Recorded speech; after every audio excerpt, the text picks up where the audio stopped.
चीर हरण की लीला की भगवान, और चीर हरण की लीला करके श्याम सुंदर गोपियों को ज्ञान देते हैं कि स्त्री को कभी वस्त्रहीन होकर के नहीं नहाना चाहिए। जो भी स्त्रियां वस्त्रहीन होकर नहाती हैं, बिल्कुल नग्न होकर नहाती हैं, लक्ष्मी उनके घर से सदा सदा के लिए चली जाती है और जल में रहने वाले वरुण देवता का अपमान होता है। भागवत में तो यहां तक प्रमाण है भक्तों, अगर स्त्री के घुटनों तक जल है, उस स्त्री को उस जल में घुसना भी मना है। क्यों? नारी का कोई नग्न भेष और माना जाता है ज्ञान नहीं, और जलवासी वरुण देवता का क्या है इसमें अपमान नहीं। कभी भी स्त्री को वस्त्र उतार के नहीं नहाना चाहिए। तो गोपियां जो है वो क्षमा मांगती है, श्याम सुंदर भूल हो गई, जिंदगी में ऐसी दोबारा भूल कभी नहीं होगी। अब इधर भगवान तो लीलाएं कर रहे हैं और उधर जा कंस का दरबार लगा है। पहुंच गए देवसी नारद फिर कंस के दरबार में। कंस ने देखा बाबा जी तुम्हारी बताई हुई युक्ति भी फेल हो गई। कमल के फूल मंगवाए, उन्होंने भिजवाए, अब क्या करूं नारद? तो नारद जी बोले कंस अगर गिंजाई का एक पैर टूट जाता है तो वो गिंजाई लंगड़ी थोड़ी हो जाती है।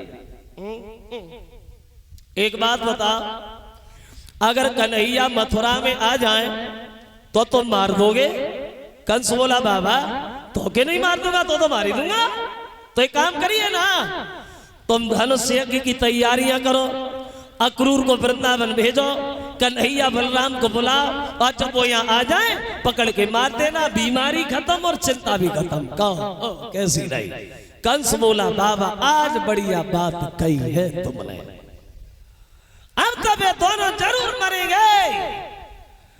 अक्रूर वृंदावन जा और कन्हैया बलराम को बुला के ला।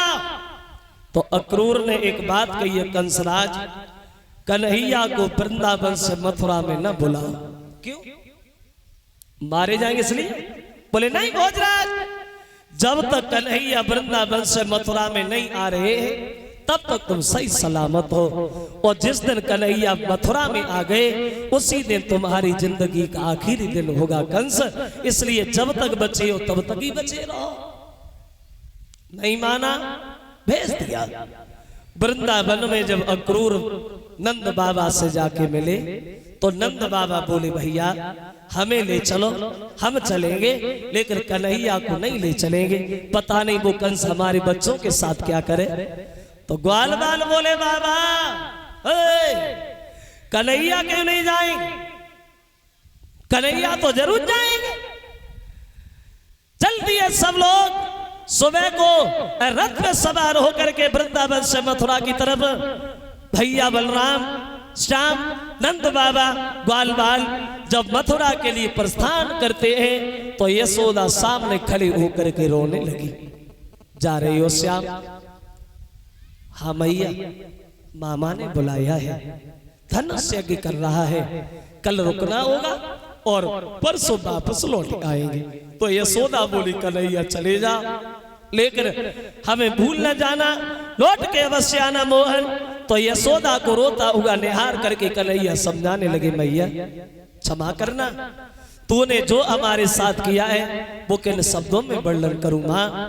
दिन रात बिराने उल्हाने सहे और तो नेक निठुरता धारी, ओ हमारी हट हेट सुनी जितनी ओ तितनी सुन सके न से सपुरारी, ओ सात जन्म धरे तो न मिले ओ मोसो लड़का तो सी महतारी।